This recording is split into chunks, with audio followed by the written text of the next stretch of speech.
네, 우리 찾으셨으면 한 목소리로 말씀을 봉독하겠습니다.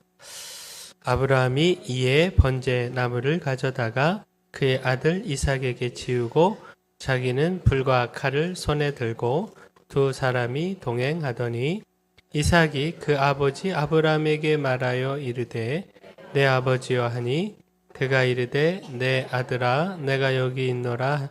이삭이 이르되 불과 나무는 있거니와 번제한 어린 양은 어디 있나이까. 아브라함이 이르되 내 아들아 번제할 어린 양은 하나님이 자기를 위하여 친히 준비하시리라 하고 두 사람이 함께 나아가서 하나님이 그에게 일러주신 곳에 이른지라. 이에 아브라함이 그곳에 제단을 쌓고 나무를 버려놓고 그의 아들 이삭을 결박하여 제단 나무 위에 놓고 손을 내밀어 칼을 잡고 그 아들을 잡으려 하니 여호와의 사자가 하늘에서부터 그를 불러 이르시되 아브라함아 아브라함아 하시는지라. 아브라함이 이르되 내가 여기 있나이다 하매 사자가 이르시되 그 아이에게 내 손을 대지 말라. 그에게 아무 일도 하지 말라. 내가 내 아들 내 독자까지도 내게 아끼지 아니하였으니 내가 이제야 내가 하나님을 경외하는 줄을 아노라. 아브라함이 눈을 들어 살펴본즉 한 순양이 뒤에 있는데 뿔이 수풀에 걸려 있는지라. 아브라함이 가서 그 순양을 가져다가 아들을 대신하여 번제로 드렸더라. 아브라함이 그 땅 이름을 여호와 이레라 하였으므로 오늘까지 사람들이 이르기를 여호와의 산에서 준비되리라 하더라. 아멘. 우리 좌우에 계신 분하고 인사 나누겠습니다. 잘 오셨습니다. 주의 은혜가 있을 겁니다. 네, 우리 한 번 더 인사합니다. 맥체인 합시다. 네, 오늘 말씀 아브라함이 그 아들 이삭을 번제로 드리고자 한 말씀입니다. 자, 100세에 낳은 아들, 하나님의 약속이었고 또 그의 오랜 소원이었던 아들, 그 소중한 아들을 하나님의 말씀 그 명령을 따라서 번제로 드리고자 했다라는 겁니다. 곧 아브라함은 아들 이삭을 데리고 하나님께서 명령하신 곳까지 가서 제단을 쌓고 나무를 버려놓고 또 이삭을 결박하여 그 제단 나무 위에 놓고 칼로 그를 잡아 제물로 드리고자 했습니다. 그리고 이런 아브라함의 모습을 보시고 하나님은 그 사자를 통하여 급히 말리셨고 이어서 그 사자를 통하여 이렇게 말씀하셨습니다. 내가 내 아들 내 독자까지도 내게 아끼지 아니하였으니 내가 이제야 내가 하나님을 경외하는 줄을 아노라. 자, 여기서 이제야 라는 구절을 좀 주목하면 좋겠습니다. 하나님은 그 마지막까지 진정 하나님을 경외하는 그 믿음의 단계까지 아브라함을 훈련하셨습니다. 곧 우리 믿음의 훈련은요, 이제야까지 하나님께서 이제야 라고 말씀하실 때까지 중단하지 말아야 합니다. 결코 믿음의 훈련에서 스스로 판단하여 여기까지다, 이만하면 충분하다, 이제 다 끝났다 단정짓지 말아야 합니다. 하나님은 아브라함을 하나님께서 원하시는 분량까지 훈련하셨고 아브라함은 하나님의 마지막 그 훈련의 관문까지 믿음으로 순종으로 통과할 수 있었는데, 자, 오늘 우리도 이 이제까지, 이 이제야까지 하나님께서 이제야라고 우리에게도 말씀하실 때까지 그렇게 그 믿음, 하나님을 경외하는 신앙 인정하실 때까지 오직 믿음, 오직 순종, 이 절대적 신앙의 삶을 살아가기를 소원합니다. 팀 켈러의 내가 만든 신, 지난해에도 한번 이 책에 대해서 소개를 했었는데 오래 간절히 바랄수록 우상이 되기 쉽다. 이렇게 말하며 오늘 본문의 아브라함에 대하여 다루고 있습니다. 곧 아브라함에게 있어서 이삭은요, 바라고 바라던 소원, 오래 간절히 바라던 소원이었습니다. 그의 나이 100세에 그가 가나안 땅에 들어온 지 25년이나 지난 후에 이루어진 소원이었습니다. 정말 극적으로 정말 놀랍게 그 소원이 이루어졌고 그렇게 그 이루어진 소원 그 아들 이삭이 아브라함에게 우상이 될 수 있었다라는 겁니다. 이에 대하여 팀 켈러 목사님은 이렇게 말합니다. 이제 이삭은 아브라함의 전부였다. 하나님도 그 점을 분명히 하셨다. 하나님은 그 아들을 그냥 이삭이 아니라 내 아들, 내 사랑하는 독자라 부르셨다. 아브라함의 애정은 숭배로 변했다. 그 전까지는 삶의 의미가 하나님 말씀에 달려 있었지만 이제 이삭을 사랑하고 이삭을 잘되게 하는 쪽으로 방향을 틀었다. 삶의 무게 중심이 이동하고 있었다.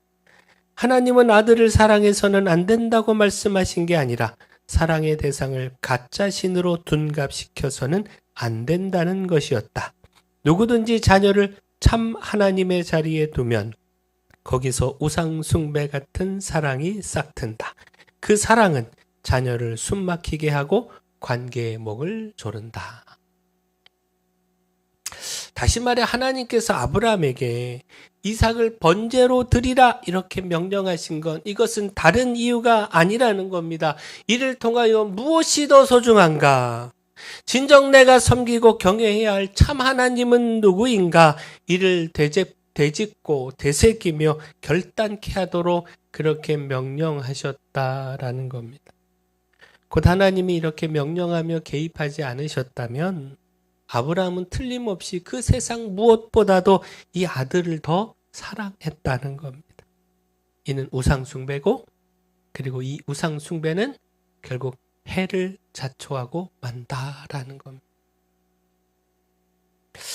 자, 결국 무엇입니까? 오늘 이 말씀을 통해서 우리가 깨달아야 하는 것. 우리 믿음의 삶에 완전함은 없습니다. 100세까지 인내하며 믿음을 보였던 아브라함. 그 믿음의 결과 축복으로 결국 약속의 아들을 이삭을 얻은 아브라함. 그런 아브라함이었지만 그것이 그의 완전함을 확증하는 것은 아니었습니다. 그의 믿음이 대단했고 그의 인내가 아름다웠고 그 믿음으로 인한 축복이 우리가 경험하고 싶은 모델이 되고 소망이 됐지만 그러나 그럼에도 그 믿음의 훈련은 끝이 아니었고 그 누구도 아브라함이라고 할지라도 믿음의 길에서 완성의 자리에 설 수 없음을 순간의 방심, 순간의 안일함으로 인하여 이 믿음의 길에서 넘어질 수 있음을 따라서 끊임없이 하나님의 말씀을 통하여 하나님이 주시는 이 훈련 연단을 통하여 우리를 자극하고 돌아보아야 함을 하나님의 믿음의 기준에서 혹 벗어나고 어긋나고 있지는 않는지 우리를 늘 살펴야 함을 하나님께서 이제야 라고 말씀하실 때까지 그 믿음을 인정해 주실 때까지 아니 하나님께서 우리의 믿음을 인정하며 이제야 라고 하나님께서 말씀하실 수 있도록 끊임없이 우리 믿음을 세우고 또 세워가야 함을 잊지 말아야 한다라는 겁니다. 무엇보다 오늘 말씀을 통해서 깨달아야 할 것 우리 믿음은요 하나님을 경외하는 이 신앙은요 우리 입술의 고백과 그 진실한 마음 이것을 넘어선 그 행동까지 표현되고 나타나야 한다는 것. 이게 진짜 믿음이라는 것. 하나님은 여기까지 우리 행동까지 요구하신다라는 겁니다. 그 다시 12절 말씀 보면 내가 내 아들 내 독자까지도 내게 아끼지 아니하였으니 내가 이제야 내가 하나님을 경외하는 줄을 아노라. 하나님은 그 사자를 통하여 이제야 아노라. 이제야 하나님을 경외하는 줄 안다 말씀하셨는데 자 여기서 질문을 드려볼까요? 아니 전지하신 하나님께서 모든 것을 다 하시는 하나님께서 아브라함의 마음 모르시나요? 아브라함의 마음이 진짜인지 가짜인지 그 하나님을 향한 생각, 그 경외, 그 사랑이 진심인지 흉내내는 것인지 이건 모르셔서 이런 시험을 통해서야 비로소 알겠다 그렇게 말씀하신 것이겠습니까? 당연히 이런 시험 없이도요 다 아시죠. 결코 모르지 않으십니다. 속속들이 그 마음 다 아십니다. 그러나 그럼에도 왜 하나님께서 아브라함이 이삭을 번제로 드리려고 하는 것, 이것을 보고서야 이제야 안 오라. 네, 이렇게 말씀하신 것이겠습니다. 바로 여기서 우리가 깨달아야 하는 것이, 하나님을 경외하는 신앙은 마음의 생각, 입술의 고백, 이것을 넘어서 그 행동까지라는 것. 하나님이 그 마음을 몰라서가 아니라, 진짜인지 가짜인지 그건 모르셔서가 아니라, 하나님을 사랑하는 마음, 그 경외하는 입술의 고백이 삶으로 표현되고 나타나는 것까지가 온전한 사랑, 온전한 경외라는 겁니다. 곧 우리는 입술로 끝낼 때가 많죠. 우리의 마음이면 충분하다라고 말합니다. 그런데 그 마음, 그 입술의 고백이 야고보서에서 가르치고 있는 것처럼 삶으로 이어지지 않으면, 그 행동으로 표현되지 않으면 그것은 참 신앙, 참 경외 아니라는 겁니다. 정말 하나님을 사랑하고 경외한다면 그 삶에서 나타나야 합니다. 그 경외가 얼마든지 그 삶으로 표현돼야 합니다. 그리고 여기까지가, 그 삶으로 표현되는 것까지가 참된 경외입니다. 곧 아브라함의 행동은요, 진짜였습니다. 아들 이삭을 잡으려고 한 것, 칼을 잡아 아들을 찌르고 각을 떠서 번제로 드리려고 하는 것, 이건 그저 보여주기식의 흉내가 아니었습니다. 설마 진짜 번제로 드리라는 것 아니겠지? 칼을 잡고 하나님 눈치 보면서 아들 이삭을 찌를까 말까, 잡을까 말까 흉내내는 것 아니었다는 겁니다. 하나님을 사랑하는 마음에 그 아들 이삭을 사랑하는 것보다 하나님 사랑이 더 절대적이고 더 먼저였기에 그 말씀에 순종하여 진짜 그 아들을 잡아 번제로 드리려고 했고, 그렇게 하나님의 사자가 얼마나 다급했는지 11절에 아브라함아 아브라함아 2번이나 급박하게 부르며 그 행동을 멈추게 했던 겁니다.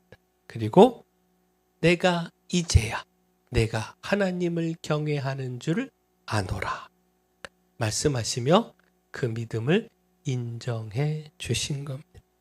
곧 바로 여기까지가, 그렇게 하나님 사랑을 그 몸으로 표현하는 것까지가 하나님 경외입니다. 마음의 생각, 입술의 고백을 넘어서 그 경외의 삶을 살아가는 것까지가, 그 삶으로, 그 행동으로 표현하는 것까지가 참 경외입니다. 하나님은 우리의 마음, 하나님을 경외하는 마음도 원하시고 입술의 고백도, 우리가 입을 벌려 하나님을 찬양하는 것도 원하십니다. 근데 하나님은 여기서 더 나아가 우리의 구체적 행동까지, 하나님을 사랑하는 삶의 모습까지 바라고 원하십니다. 따라서 우리가 이 성전에 나와서 하나님을 예배하는 거, 우리의 입술로도 마음으로도 하나님 사랑합니다 고백하는 것 중요하지만, 그 마음과 고백에 따라서 지금 이처럼 이 성전을 찾아 나와 하나님 앞에 예배하는 것, 구체적인 마음의 표현인 우리의 예물을 정성껏 준비해서 하나님 앞에 가져와 드리는 것, 이것도 중요합니다. 우리가 삶에서 하나님을 사랑함으로, 타협하지 않는 그 삶으로, 정직함의 삶으로, 이웃을 사랑하며 나누는 삶으로 나타내 보이는 것, 이것도 중요합니다. 바로 이런 삶까지가, 구체적 행동까지가 하나님을 경외하는 것입니다. 바라긴 우리가 이렇게 하나님 경외하기를 소원합니다. 진실한 마음으로도, 그 마음이 담긴 이 입술의 고백으로도 하나님 찬양하고 경배하고, 더 나아가 삶으로, 구체적 행동으로 하나님 경외하기를 소원합니다. 그러므로 하나님께서 내가 이제야 내가 하나님을 경외하는 줄을 아노라 칭찬하시며 그 믿음을 인정해 주시는 축복 누리기를 축원합니다. 자, 이런 믿음의 삶이 중요한 것, 바로 이것이 우리 하나님께서 요구하시는 참 믿음의 모습이기 때문이기도 하지만 또한 우리 자녀들 때문이기도 합니다. 자, 오늘 설교 제목 한번 생각을 해볼까요? 네, 아들에게 보여준 믿음의 길. 전 설교를 준비하면서 오늘 말씀 묵상하다가 한번 이삭에 대해서 생각을 해보게 됐습니다. 번제를 드리러 가는 그 길에 당연히 이삭이 동행했는데 번제물로 드려야 했던 이삭을 당연히 아브라함이 함께 데리고 갔는데 이삭에게 오늘 이 사건이 어떻게 다가왔을까? 특별히 아버지 아브라함의 모습, 그 믿음이 그에게 어떤 영향을 미쳤을까? 하나님 경외의 그 실천의 모습을 보였던 이 아버지의 모습. 이제야 내가 하나님을 경외하는 줄 아노라. 하나님의 사자의 음성을 들은 아버지의 모습. 그 모습을 그 현장에서 직접 눈으로 보고 그 몸으로 생생히 체험하고 경험하며 과연 이삭 그 믿음에, 그 자신의 믿음에 어떤 자극을 받았을까? 자, 하나님께 아들 이삭을 번제로 드리러 가는 길. 하루 이틀은 아니었던 것으로 보입니다. 그 여러 날의 시간 동안 아들 이삭이 아버지 아브라함과 동행하며 아버지 얼굴에서 평소와는 다른 모습, 슬픔에 찬 모습, 그늘진 모습, 고통, 고뇌, 번민 등등 이런 모습 보게 되지 않았겠습니까? 이삭 자신을 향한 사랑과 하나님을 향한 사랑, 이 둘 사이에서 갈등하고 또 갈등하는 이 아버지의 모습 볼 수 있지 않았겠습니까? 물론 당신은 몰랐고 나중에 알았겠지만 아버지가 자신의 모습을 보며 갈등하며 고통스러워하는 모습 보고 느꼈을 겁니다. 그리고 무엇보다 하나님께서 말씀하신 산에 이르러 자신을 결백하고 잡아서 번제로 드리려고 할 때 아버지 아브라함이 아무 말도 안 했을까요? 그저 아무 말도 없이 다짜고짜 아들을 묶고 칼로 잡으려고 했을까요? 아들을 결박하면서 그제야 아브라함이 이야기했겠죠. 지금 아버지가 왜 이렇게 해야 하는지, 이렇게 하는지, 어쩔 수 없이 이렇게 할 수밖에 없다라고 하는 거 다 이야기하지 않았겠습니까? 그제야 이 이삭은요, 지난 아버지의 모습, 이해할 수 없었던 그 아버지의 고뇌, 또 자신을 바라보던 이 애처로운 눈빛 다 이해가 됐겠죠. 또 아브라함이요, 아들아 미안하다. 그러나 사랑한다. 그러나 하나님을 향한 사랑이 더 소중하다. 이렇게 말하지 않았겠습니까? 그 아들 이삭이 정말로 소중하고 정말 뜨겁게 사랑하지만 그러나 하나님이 더 소중함을 이야기했을 것이고 그리고 그의 두 눈에는 뜨거운 눈물이 멈추지 않고 흘러내렸겠죠. 물론 자신을 잡아 죽이려고 하는, 번제로 드리려고 하는 이 아버지의 모습에 두려움도 있었을 것이고요. 어떻게 아버지가 나한테 이럴 수 있을까 원망하는 마음도 있었겠지만 그러나 아들 이 이삭이요, 그 아버지의 뜨거운 눈물을 보며 아버지의 그 모든 결정, 그 믿음의 결정을 순순히 받아들인 것 아니겠습니까? 곧 말씀을 보면요, 이삭이 반항을 하지 않고 순순히 묶였던 것으로 보입니다. 그 당시 이삭은요, 충분히 반항할 수 있는 나이였습니다. 힘이 있는 나이. 그러니까 번제할 나무를 누가 지고 갔어요? 이삭이 지고 올라갔단 말이에요. 그 무거운 나무를 들고 올라갈 만큼 힘이 있었던 나이, 어리지 않은 나이였고요. 따라서 마음 먹고 반항했다면 아브라함이 그렇게 손쉽게 이 아들 이삭을 결박할 수 없었을 겁니다. 아마 이삭은요, 꼼짝하지 않은 것으로 아버지가 하는 대로 결박하는 대로 순순히 받아들였던 것으로 보이고요. 바로 여기서 이 모든 것에서 아버지의 그 신앙, 지금 이럴 수밖에 없는 아버지의 선택 이해하고 수용한 것이 아닌가 생각해 볼 수 있다라는 겁니다.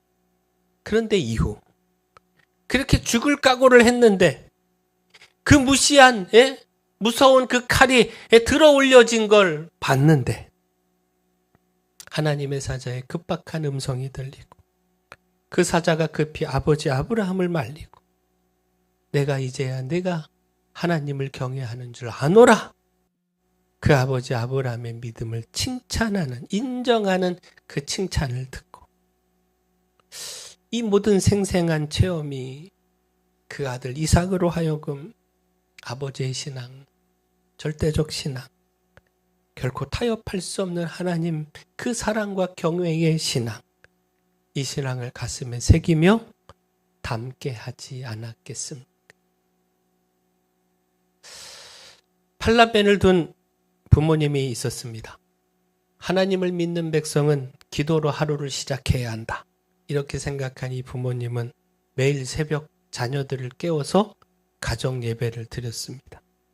그리고 자신들은 교회에 나가 새벽 예배를 드렸습니다. 그리고 자녀들이 교회 장로님으로, 권사님으로 섬기는, 교회를 섬기는 일꾼이 되게 해달라 간절히 기도했습니다. 그러던 어느 추운 겨울날 새벽 기도를 드리기 위해 집을 나섰던 부모님은 물에 흠뻑 젖어서 되돌아왔습니다. 빙판길에 미끄러져 그만 강물에 빠지고 만 겁니다. 옷에 고드름이 맺힐 정도로 추운 날씨였는데 그 추운 겨울에 이 강물에 빠졌으니 이게 얼마나 춥겠습니까? 그 살이 에일 만큼 춥지 않았겠습니까? 오늘은 어쩔 수 없다 생각을 하고 오늘 새벽 기도는 쉴만도 한데 이 부모님은 몸도 녹이지 않은 채 서둘러 옷만 갈아입고 다시 교회로 갔습니다. 자녀들의 가슴에 이런 부모님의 모습, 그 절대적 신앙, 깊이 각인되지 않을 수 없었습니다. 그래서 이 자녀들이 성인이 된 후에도 부모님의 이 절대적 신앙, 확고한 신앙을 배워 갖게 되었고 또 그 신앙 속에서 최선을 다해 각 분야에서 인정받는 사람이 됐습니다. 그리고 새벽마다 기도한 이 부모님의 기도대로 자녀들 모두가 다 장로님이 되고 권사님이 됐습니다.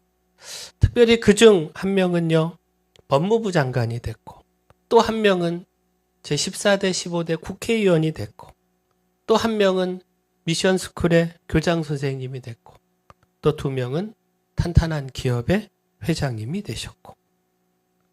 자, 누구의 이야기냐면 노무현 대통령 시절에 법무부 장관을 지냈고 또 27대 국가정보원 원장을 역임한 김승규 장로님 가족에 대한 이야기입니다. 그 형님이 지난 2019년에 소천하셨는데 김명규 장로님 14대 15대 국회의원이었고 국가조찬기도회 회장을 역임하셨습니다. 아무튼 이들 팔남매가 하나같이 하는 말이 부모님으로부터 물려받은 가장 소중한 것이 신앙교육이었다는 겁니다. 그 부모님이 항상 이렇게 말씀하셨다는 것이죠. 항상 큰 비전을 가지고 겸손한 마음으로 봉사하는 신앙인이 되어라.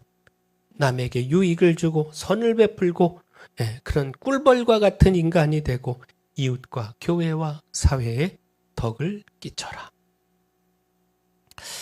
하나님께서는요, 우리 입술의 고백뿐만 아니라 삶의 고백까지, 그 삶으로 하나님을 경외하는 그 표현까지 바라고 요구하십니다. 마찬가지로 우리의 자녀도, 더 나아가 우리의 이웃도 우리 입술을 넘어 우리의 삶으로 그 신앙을 보여줄 때 결코 타협할 수 없는 하나님 사랑, 하나님 경외 그 모습을 삶을 통하여 보여줄 때 도전받고 감동받게 됩니다. 입술의 신앙이 아닌 삶의 신앙이 우리 자녀에게, 우리 이웃에게 영향을 미쳐서 변화로까지 이끌게 됩니다. 따라서 우리가 물론 입술로도 그 신앙을 표현하고 하나님을 찬양하지만 하나님께서 우리의 마음, 그 하나님 사랑하는 마음 다 아시지만 그러나 여기서 그치지 말고 삶으로 진정 하나님을 사랑하는, 하나님을 경외하는 그 삶으로, 그 무엇과도 타협하지 않는 그 믿음의 삶으로 우리의 신앙을 나타내 보이고 또 이 삶으로 우리 자녀들, 더 나아가 우리 이웃에게까지 믿음의 선한 영향력 끼치며 살아가기를 소원합니다. 그런 우리 믿음의 삶이 되기를 소원합니다. 사랑의 주 하나님, 이제야 내가 하나님을 경외하는 줄 아노라. 하나님의 이 말씀 들을 때까지, 아니 이 말씀 듣도록 믿음의 삶 안주하지 않겠습니다. 더욱 절대적 사랑으로 하나님을 섬기며 그 신앙을 지키겠습니다. 무엇보다 하나님을 향한 그 입술의 고백, 그 찬양을 넘어서 그 삶으로, 오직 하나님을 선택하는 절대적 삶으로 그 경외의 신앙 나타내 보이겠습니다. 이 신앙 보시고 저희 믿음도 인정해 주시고, 또한 이 믿음을 통해 저희 자녀들에게, 더 나아가 저희의 함께한 모든 이웃들에게 그 믿음의 영향력 나타내게 하여 주시옵소서. 입술만의 신앙이 아닌 삶의 신앙으로 감동과 변화를 이끌어가게 하여 주시옵소서. 예수님의 이름으로 기도합니다. 아멘.